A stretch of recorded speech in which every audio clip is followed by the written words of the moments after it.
Bonjour, mon nom est Michel Bougie. Bienvenue à une autre émission de Ligne Directe. Aujourd'hui, en compagnie de Pasteur Jeff Lorrain, nous sommes dans un endroit dans le chapitre 6 du livre de Jean où Jésus va proclamer une parole que tous vont trouver extrêmement dure. Restez avec nous.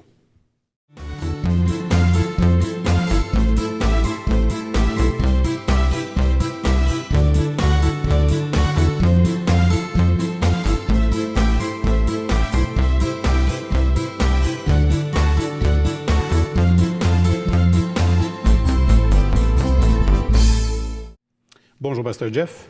Michel, ça va bien? Très bien, merci. Oui. En forme? Oui. Good. Oui. Est-ce que tu pourrais prier pour les autorités en ce début d'émission? Plaisir, mon ami. Donc, Seigneur Dieu, merci encore une fois de nous accorder ce privilège, cette autorité aussi, en ton nom, Seigneur Dieu, de pouvoir bénir nos autorités civiles, que ce soit pour nous ici au Canada au niveau fédéral ou encore provincial ou municipal, que tu puisses bénir ces hommes et ces femmes qui, Seigneur Dieu, dirigent notre pays. Bénis ceux qui ont de l'intégrité. Mets ta crainte dans leur cœur et mets de bons conseillers auprès d'eux. Annule le mauvais conseil, Seigneur Dieu. Fortifie encore une fois ton peuple. Rends-le capable pour cette mission qui est de proclamer la vie, de proclamer la vérité, de marcher dans l'amour, dans l'intégrité, dans ta justice, Seigneur Dieu. S'il vous plaît, Père, bénis notre pays et partout, Seigneur Dieu, où ces émissions vont, que tu puisses amener la bénédiction par ta parole. Encore une fois, dirige-nous et bénis-nous par ta parole dans le précieux nom de Jésus. Amen. Amen. Alors, toujours dans l'Évangile de Jean, la dernière fois, dans les dernières émissions, on a passé à travers une bonne partie des 6 premiers chapitres. Et puis, on était rendu au chapitre 6, aux alentours du verset 41-42, où dans les émissions antérieures, on a vraiment vu la portion de la multiplication des pains, on a vu Jésus qui marchait sur les eaux. Et là, Jésus commence un peu ce discours autour du fait qu'il est le pain de vie. Ouais. En faisant un contraste entre le fait là, que là, il y a du monde qui se sont fait nourrir pendant la multiplication des pains. Et là, Jésus veut leur apprendre d'autres choses. Il s'occupe de leurs besoins, il voit leurs besoins, mais une fois le besoin satisfait, maintenant, il faut voir au-delà de juste la nourriture, parce que Jean nous parle toujours en termes de signes. Ouais. Donc, la multiplication des pains ici, c'est un signe que Christ donne. Et puis, je pense que tu avais aussi, j'aimerais ça que tu nous rappelles la définition du mot « voir », parce qu'il y a 2 définitions ici. Là. Dans le contexte de Jean 6, on a justement 2 termes. Au verset 26, lorsque Jésus leur répond, là, ils sont venus, il dit, « Rabbi, quand est-ce que tu es venu ici? » Jésus leur répondit, « En vérité, je vous le dis, vous me cherchez, non pas parce que vous avez vu des miracles, mais parce que vous avez mangé des pains et que vous avez été rassasiés. OK, c'est le terme, entre autres, qu'on peut voir dans Marc 5, 52 et 8, 14 aussi. Là. Et puis, c'est le terme « Oreo », comme les biscuits. Oreo. Et donc, ce terme, finalement, de « voir », Jean semble toujours vouloir mettre dans son évangile une connotation un petit peu négative. Dans le sens que la foi qui vient, ou la croyance, ou encore une fois l'enthousiasme qui vient de ce que je vois, ne sera pas suffisant pour me soutenir lors de l'épreuve. Il va en faire une démonstration encore. Et un peu plus loin, Jésus va dire la volonté, verset 40, pour ceux qui ont une Bible, 6-40, la volonté de mon Père, et puis ça a l'air contradictoire avec la version qu'on peut avoir, là, mais la volonté de mon Père, c'est que quiconque voit le Fils et croit en lui. Voir le Fils ici, c'est dans le contexte. Un autre terme, théoréo. Et puis, c'est plus dans le sens de contempler. Donc, il y a un aspect de compréhension de ce que je vois. C'est comme si la parole vient au secours de ce que je vois, tandis que dans le premier terme, juste voir, ça laisserait un peu supposer que la parole n'est pas venue au secours encore de ce que je vois. La parole est là pour me donner finalement la définition, la définition que Dieu veut que j'aie. Et puis, dans le contexte ici, le Seigneur dit tant que vous ne voyez pas comme il faut voir. En d'autres mots, vous ne contemplez pas, vous ne réalisez pas qui est celui qui vous parle. Là, c'est Jésus ici, dans le contexte. Et bien, écoutez, vous n'êtes pas encore dans ce qu'il faut être. Et dans le chapitre 6 de Jean, qui est un chapitre très lourd, très lourd de signification. D'abord, Jésus est en train de montrer sa supériorité sur Moïse. Moïse, finalement, pour sortir le peuple d'Égypte, par exemple, il a dû prier et demander la séparation des eaux. La mer Rouge s'est séparée, ils ont pu traverser à sec. C'est quand même assez impressionnant. Mais là, ici, le Seigneur montre quelque chose de supérieur. Il n'a pas besoin, lui, de séparer les eaux pour traverser. Il va marcher sur les eaux. Il montre encore une fois, par un signe de l'Ancien Testament, le signe que Jésus fait par rapport aux eaux est supérieur à celui de Moïse. Et toujours dans le même ordre d'idée, dans ce désert, Moïse, donc, avait prié que le Seigneur puisse nourrir le peuple. Et c'était la fameuse manne, qui vient du mot mana, qui veut dire c'est quoi? Tu sais? En hébreu, ça veut dire, c'est comme une question, c'est comme mazé, c'est quoi ça? Tu sais? Qu'est-ce que c'est? Donc, et puis là, ici, Jésus va donc faire cette multiplication des pains, comme pour, encore une fois, montrer sa supériorité à Moïse. Parce que les gens vont dire, dans le désert, vos pères, Jésus leur dit, ils n'ont pas mangé le pain qui descend du ciel. Parce que ça s'appelait comme ça. Les gens avaient fait, c'est le pain que Dieu donnait, donc le pain du ciel. Et Jésus va encore corriger finalement un signe pour donner le sens à ce signe de la manne dans le désert par sa multiplication des pains pour dire, écoutez, c'est un signe pour que vous compreniez que c'est moi le véritable pain que le Père vous donne. Tous ces signes de l'Ancien Testament parlent de moi. Et donc, c'est comme ça que de plus en plus les disciples qui écoutent Jésus, les 12 entre autres, moins un qui va être le démon, sont tous en train de commencer à comprendre l'herméneutique du Seigneur. Parce que tout le monde comprend à partir d'une manière d'expliquer une chose. Les disciples de Jésus ont été enseignés dans la tradition d'Israël. Un peu ce que Jésus reprend dans le Sermon sur la montagne. Il vous a été dit, ou les anciens vous ont dit. Mais moi, je vous dis. Et là, ici, le Seigneur est en train de leur montrer, mais moi, je vous dis que le pain véritable, c'est moi. C'est pas ce que vos pères ont mangé dans le désert. Et à la limite, c'est même pas le pain que je vous ai donné hier par miracle. Ce pain-là, il va périr. C'est la nourriture qui périt. Donc, c'est pour ça qu'il les exhorte ici. Travaillez, mettez votre énergie, au fond, à chercher vraiment les choses d'en haut plutôt que les choses d'en bas. Vous mettez beaucoup d'énergie pour votre nourriture terrestre. Bon, ben écoutez, mettez-en autant à chercher, au fond, ce que le Fils va vous donner. Tu sais, c'est dans ce sens-là que tout le contexte se dessine ici. Mais on navigue beaucoup, on est dans Révélation, là, parce que tu peux pas, un être humain regarde ça par lui-même, c'est pas quelque chose... Écoute, si t'es pas un Juif en partant, avec les Écritures, supposons qu'un Grec était là, ou un Italien est là, il comprend absolument rien de ce que Jésus est en train de raconter. Pas de référence. Et le drame, c'est que nous, on aborde souvent notre Nouveau Testament, souvent détaché de l'Ancien Testament. Et là, on essaie de mettre un sens à tout ça, comme si Jésus, il va les nourrir parce qu'il y a compassion d'eux. Oui, il y a compassion, mais il n'y a pas nécessairement de compassion qui s'arrête à un besoin physique de la condition humaine. Il y a un but, là. Il y a un but en disant, écoutez, je vais me servir de votre condition humaine, vos besoins, pour vous montrer votre véritable besoin dans la nature humaine.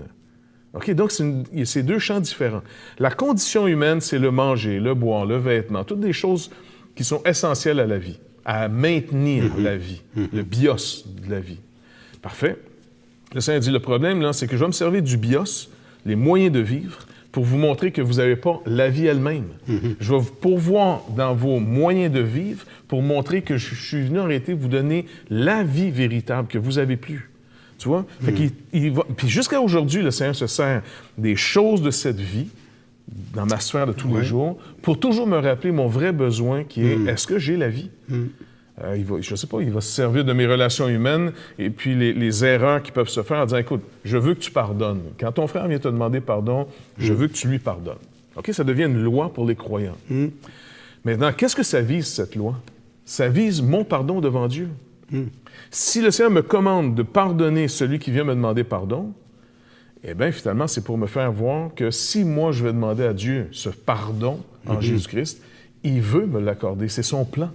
Tu vois? Fait qu'il sert toujours de notre condition humaine, non pas pour amener le royaume de Dieu sur terre dans le sens que j'ai pas à attendre la résurrection pour ça y est, on a tout réglé, là. Parce que Paul blâmait un peu les Corinthiens de vouloir vivre. Il dit, vous régnez déjà, vous. Et nous qui sommes les apôtres, on est encore comme les balayeurs de ce monde. Bien, attendez-nous, les gars, on s'en vient. Ça va? Donc, c'est dans ce sens-là qu'il faut lire l'Évangile de Jean.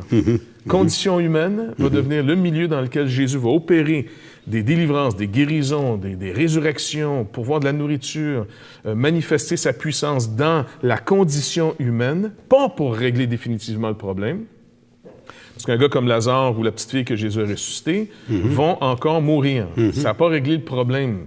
C'est lui à la croix qui règle le problème de manière définitive.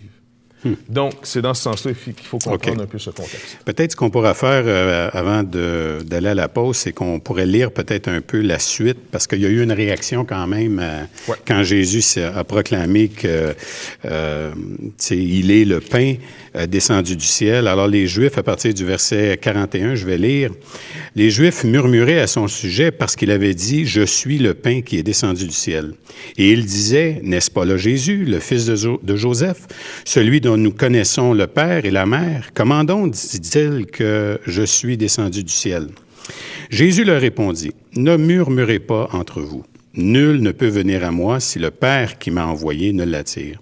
Et je le ressusciterai au dernier jour. Il est écrit dans les prophètes, ils seront tous enseignés de Dieu.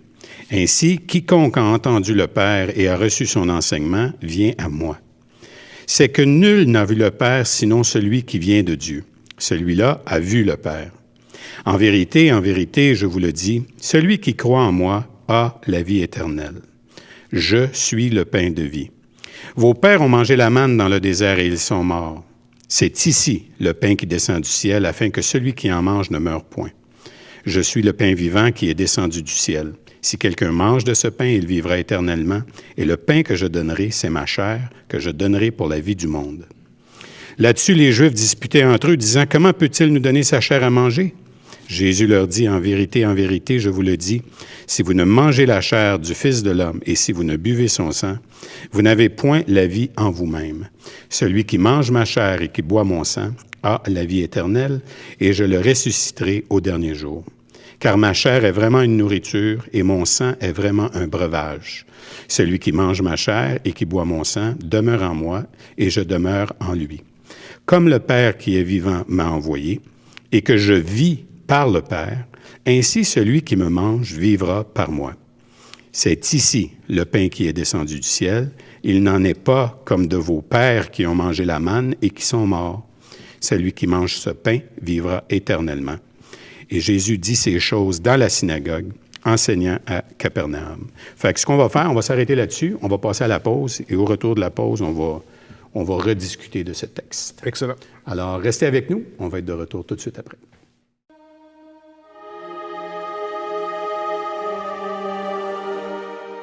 Toutchrétien.tv va être une ouverture, un outil qui va nous dépasser. Et tous les espoirs sont permis. Toutchrétien.com est donc là pour rester et grandir.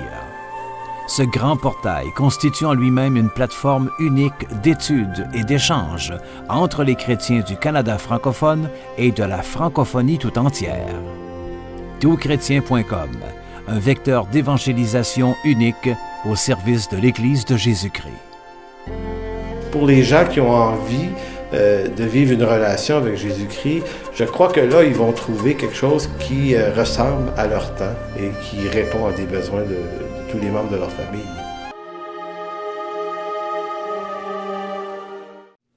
Alors, nous sommes de retour avec Pasteur Jeff et là, on va commenter un peu cette partie-là qui est quand même un peu, à première vue, c'est pas nécessairement évident. Non. C'est le moins qu'on peut se dire. Mais c'est un texte extrêmement important et je sais que ça trouble les gens parce qu'ici, on va parler de la souveraineté de Dieu sur notre salut. Parce qu'il y a deux manières d'essayer de comprendre la souveraineté de Dieu, ou encore une fois, quand je parle de la souveraineté de Dieu, c'est pour amener les gens à comprendre qui est à l'origine, qui déclenche le processus du salut. Est-ce que c'est moi qui volontairement m'approche de Dieu par Jésus-Christ, alors Dieu leur répond à ma volonté? Ou est-ce que moi, je suis en train de répondre à la volonté de Dieu et c'est pour ça que je l'approche? Oh, que c'est le sujet du chef, celui-là. Oui, un sujet très délicat. Beaucoup de gens qui vont finalement le prendre d'un certain point de vue vont mettre, par exemple, leur volonté personnelle comme premier plan. Ça marche? Ils vont dire, oui, Dieu a vu dans l'éternité, vu que Dieu n'est pas dans le temps, il voit les choses, il a vu que j'étais pour croire, que j'étais pour le choisir. Et alors, il m'a élu. Ça marche? Okay. C'est comme si Dieu répond à ma décision. Voyant Okay. que j'étais pour croire, il m'a donc élu à son peuple. Et puis, finalement, il a travaillé toutes choses à ce que je puisse en arriver à cette décision, on dit quelque chose du genre. Mais je ne suis pas sûr que c'est vraiment le contexte biblique qui nous enseigne ça. Ça, c'est le côté moi. Tant que je suis de mon bord, c'est vrai que ça doit commencer avec une réponse, dans le sens qu'il y a une repentance et une foi qui est en action. En passant, repentance et foi, c'est la même chose.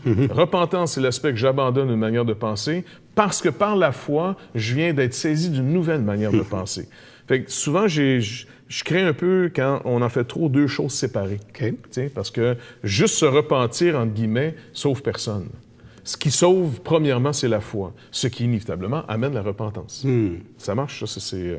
Parce qu'il y a certains mouvements, par exemple aux États-Unis ou ailleurs, où là, le christianisme est tellement bien établi, c'est tellement pas menaçant de devenir croyant, que souvent, dans les grosses églises, les méga-églises, on se demande qui est vraiment sauvé, qui a vraiment compris le message. Et voyant pas toujours un changement de manière de vivre, les prédicateurs sont un peu nerveux, ils veulent être sûrs que tu as compris le message. Donc, ils vont souvent beaucoup insister, à cause de leur contexte, sur la repentance, le regret de ton ancienne vie. Donc, beaucoup plus sur le regret, qu'on pourrait dire métamélomai, dans le sens d'avoir un sentiment négatif par rapport à ton passé, que de dire, écoutez, est-ce qu'ils ont bien compris pour les faire changer d'avis? Est-ce que ça se peut que je puisse faire une connotation avec ton verbe oreo et théoreo? Oui. Parce que oreo, ça serait la repentance, parce que là, je réalise. Mais théoreo, ça, c'est la foi. Oui, parce que là, je contemple. Là, je viens de réaliser ce que Jésus-Christ est pour moi maintenant. Tandis que dans un premier temps, les gens ont vu que le Seigneur peut pourvoir un besoin. Et souvent, un besoin très direct, là, dans le sens que j'ai aujourd'hui.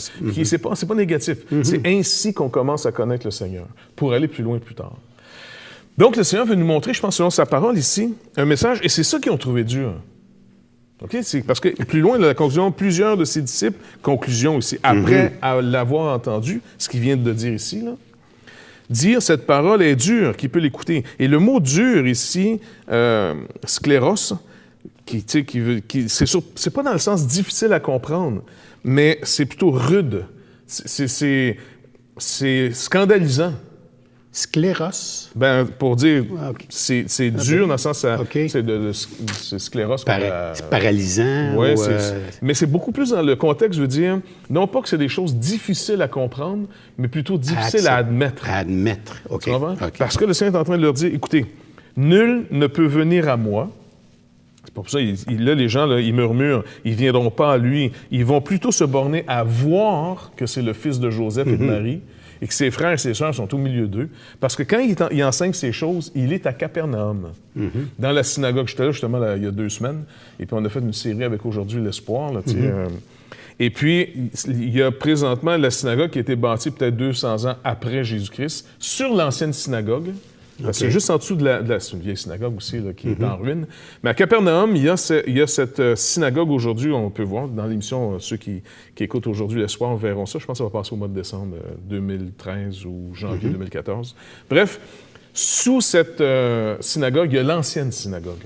Et c'est dans cette ancienne synagogue que Jésus avait enseigné ces choses. On est juste sur le bord du lac de Galilée, à un jet de pierre, là, tu sais. Et puis, donc, dans cette synagogue, il leur enseigne ça. Il ne faut pas oublier que Jésus a fait déménager sa famille pour habiter à Capernaum. De Nazareth, il a surtout mis son quartier général à Capernaum, qui est une ville plus importante et puis qui était un peu comme une ville frontière. Tu sais? Une jonction. Une jonction importante et puis c'était plus facile pour les voyages et tout. Et donc, les gens le connaissent, lui et sa famille. Donc, on a le choix maintenant. Est-ce que finalement, on voit le charpentier? Est-ce qu'on voit le fils de Joseph et de Marie, dont on connaît les frères et les sœurs, qui habitent au milieu d'eux? Ou est-ce que je contemple maintenant qui il est? Personne ne peut dire Jésus-Christ est Seigneur, l'apôtre Paul nous dit, si ce n'est par l'Esprit. L'Esprit Saint. Le ministère du Saint-Esprit, c'est de nous amener. Selon la volonté du Père. Puis regarde bien où est-ce que c'est troublant, où ils ont trouvé difficile à admettre ce qu'il leur enseigne. Nul ne peut, parce que là, ils murmurent. OK? Jésus dit, ne murmurez pas entre vous. C'est négatif de murmurer. Nul ne peut venir à moi si le Père qui m'a envoyé ne l'attire. Qu'est-ce que la Bible m'enseigne ici? Le texte me dit qu'à l'origine de ma décision, ce qui précède ma décision, ce qui provoque ma décision, c'est l'action du Père sur ma vie. Et ça, les gens trouvent ça difficile à admettre. Parce que ici, mon salut repose entièrement dans l'action de Dieu sur ma vie. Une pure grâce. Une pure grâce. C'est pour ça que Paul, dans Romains chapitre, toute l'Épître aux Romains, mais surtout quand il va commencer à montrer pourquoi Israël n'a pas cru dans sa majorité. Il dit non pas que la parole de Dieu a été sans effet. Okay? Donc, il dit non, la volonté de Dieu, puis la volonté de Dieu, elle s'est parfaitement réalisée. Et là, il commence à montrer finalement que Dieu a toujours dit qu'il n'y avait qu'un reste à qui il était pour faire grâce. Et que l'ensemble, il les laisse dans leur décision d'aimer leur péché plus que lui. Car il dit, j'ai pris un peuple rebelle et contredisant. Et il a manifesté sa grâce à ce peuple en choisissant parmi eux un reste. Et c'est pour ça qu'il commence avec Abraham, qui est appelé. Deuxièmement, ce Abraham a eu finalement 2 fils, mais c'est Isaac qui est choisi. Pourquoi? Parce qu'Isaac est un fils que Dieu fait arriver par promesse, et non pas comme Ishmaël, par moyen naturel. Et deuxièmement, ce Isaac, qui est un seul, va avoir 2 fils, 2 jumeaux. Et ces jumeaux, finalement, le Seigneur dit, le plus vieux sera assujetti au plus jeune. Donc, avant même qu'il ait fait quoi que ce soit, qu'ils aient fait quoi que ce soit, le Seigneur avait déjà choisi à qui il ferait grâce. Et c'est sûr qu'on est scandalisé, on dit, mais écoute, est-ce que c'est juste? Et Paul va défaire ce raisonnement en disant, est-ce qu'il y aurait en Dieu de l'injustice? Loin de là. Et donc, finalement, le Seigneur est en train de nous dire cette vérité qui est dure à admettre, scandalisante pour nous. Il dit, nul ne peut venir à moi si le Père qui ne m'a envoyé ne l'attire. Et je le ressusciterai au dernier jour. Il est écrit, regarde bien ici maintenant comment on doit comprendre tous. Tiens, le Seigneur veut que tous les hommes soient sauvés. Ou encore, Pierre va nous rappeler, il use de patience afin que tous soient sauvés. Maintenant, le tous ici, il s'explique par tous ceux que Dieu choisit. Et non pas toute l'humanité. De toute l'humanité, tous ceux que le Père s'est choisi vont être sauvés. Mais si je me mets à la place de nos auditeurs, là, il y en a qui vont nous sortir tout de suite le verset « Mais Dieu a tant aimé le monde ». Oui. Il a donné son Fils, afin que quiconque croit ne périsse point. Fait que l'important, c'est pas « a tant aimé le monde » autant que le « quiconque ». C'est ça. En d'autres mots, c'est qu'il donne son Fils. Et je suis sûr que le sacrifice de Christ aurait pu racheter finalement l'humanité entière. Mais le Seigneur a mis cette condition qui devient manifeste. Lorsque la personne croit, elle se révèle être quelqu'un d'appelé. Okay. Tu comprends? Oui. Regarde bien ici ce que Jésus nous dit. Il est écrit dans les prophètes. Ils seront tous enseignés de Dieu. Ainsi, quiconque a entendu le Père et a reçu son enseignement vient à moi. Maintenant, le Seigneur est en train de leur parler. Et qu'est-ce qu'ils vont choisir? Ce qu'ils voient plutôt que ce qu'ils entendent. Jésus continue en disant, c'est que nul n'a vu le Père, sinon celui qui vient de Dieu, celui-là a vu le Père. En vérité, je vous le dis, celui qui croit en moi a la vie éternelle. Celui qui croit en moi a la vie éternelle doit être compris que c'est parce qu'il y a cette action de Dieu et cette régénération qui donne la foi. La chair profite de rien. Si la chair profite de rien, si l'homme naturel ne reçoit pas les choses de Dieu, alors qui les reçoit? Sinon, celui qui est spirituel, ou celui qui est né de l'esprit. Ce qui est né de la chair est chair, mais ce qui est né de l'esprit est esprit. C'est pas que la chair, à un certain moment, devient assez spirituelle pour saisir. Et je sais que c'est bouleversant, c'est choquant, parce que les gens disent, mais est-ce que ça vaut la peine d'aller évangéliser? Oui. Est-ce qu'on peut intercéder pour les gens? Oui, parce que ça fait partie de cette grâce que Dieu nous a mis dans un environnement, et nous, maintenant sauvés, on continue à faire partie de cette grâce que Dieu accorde au milieu où on est. Parce que Dieu nous appelle à participer à son œuvre. Exactement, devenu participant de la nature divine. Donc, Paul, par exemple, le Seigneur lui dit, parle, personne ne va mettre la main sur toi. Il était à Athènes ou à Corinthe, je pense. Et puis là, c'est à Corinthe, le Seigneur lui dit, j'ai un peuple nombreux ici. Donc, l'apôtre Paul, s'il avait mal compris cette histoire d'élection, puis ça avait produit en lui une forme de passivité ou de fatalisme, qu'est-ce qu'il aurait dit? Ben écoute, je n'ai plus besoin de traîner ici, moi, ailleurs. Mais au contraire, Paul va mettre toute son énergie pendant 1 an et demi à annoncer l'Évangile, à se dépenser totalement pour que les élus puissent entendre la parole. Car la foi vient de ce qu'on entend, et ce qu'on entend vient de la parole de Christ. Donc, c'est par la prédication. C'est par la proclamation de la parole. C'est pour ça que l'Église, de manière universelle, continuellement, a dû être sur les places publiques pour continuer à proclamer le message afin que quiconque entend, s'il y a nos auditeurs en ce moment sont en train d'entendre, ils sont en train de comprendre, ils sont en train de réaliser qu'il n'y a pas d'autre espoir qu'en Jésus-Christ, alors c'est l'œuvre de Dieu dans leur cœur. Qu'ils répondent, qu'ils ne s'endurcissent pas, parce que comme dans l'Épître aux Hébreux nous rappelle, le peuple dans le désert, la même parole, la même bonne nouvelle, donc bonne nouvelle, c'est l'Évangile. La même bonne nouvelle leur est annoncée, comme à nous, mais à eux, elle leur servit de rien parce qu'ils n'ont pas reçu, au fond, cette bonne nouvelle dans la foi. Maintenant, pour nous, aujourd'hui, c'est vraiment important de réaliser qu'on ne se moque pas de Dieu. Puisque Dieu somme le monde entier à venir et à reconnaître que Jésus-Christ est Seigneur, toute désobéissance ne pourra pas passer inaperçue devant Dieu. Dans le sens, il va recevoir une correction. Ici, il dit donc cette parole est dure, elle est difficile à recevoir. Non pas qu'elle est difficile à comprendre, parce que ça se comprend. Sauf, est-ce qu'on trouve ça admissible? C'est le côté de l'admissibilité qui est le Ça problème. s'entend, mais c'est dur à recevoir. Exactement. C'est pour ça que Jésus montre que ceux qui ont cru en lui vont donc croire dans le verdict de Dieu sur leur propre vie. Le salaire du péché, c'est la mort. J'ai été convaincu que oui, j'étais digne de mort. Dans le sens, ça devient évident pour quelqu'un qui est touché par Dieu qu'à moins que quelqu'un prenne ma place, je suis vraiment coupable. Et là, c'est ce que Jésus va dire. C'est pour ça que je donne ma vie. Donc, quand il dit « je donne ma chair », c'est qu'il donne sa vie. Et puis, donc, par sa vie et par son sang, la nouvelle alliance est inaugurée. Et c'est là-dessus qu'on va arrêter notre émission. C'est vraiment... En passant, on peut rappeler aux gens aussi si ça a provoqué des questions ou une incompréhension. Ils peuvent toujours nous écrire. Hein? Ils peuvent utiliser info@labibleparle.com pour nous envoyer des questions. Et puis à ce moment-là, on pourrait se servir des questions justement pour alimenter un peu nos conversations. Ou pour éclaircir des sujets qui ne sont pas toujours faciles à enseigner. Tout à fait. Et puis s'il faut même apporter une réponse en particulier, on le fera, il n'y a pas de problème. Alors, et sinon, vous pouvez toujours consulter aussi nos archives en allant sur le site de touschrétien.com ou labibleparle.com. Et on vous remercie d'avoir été avec nous aujourd'hui. À la prochaine.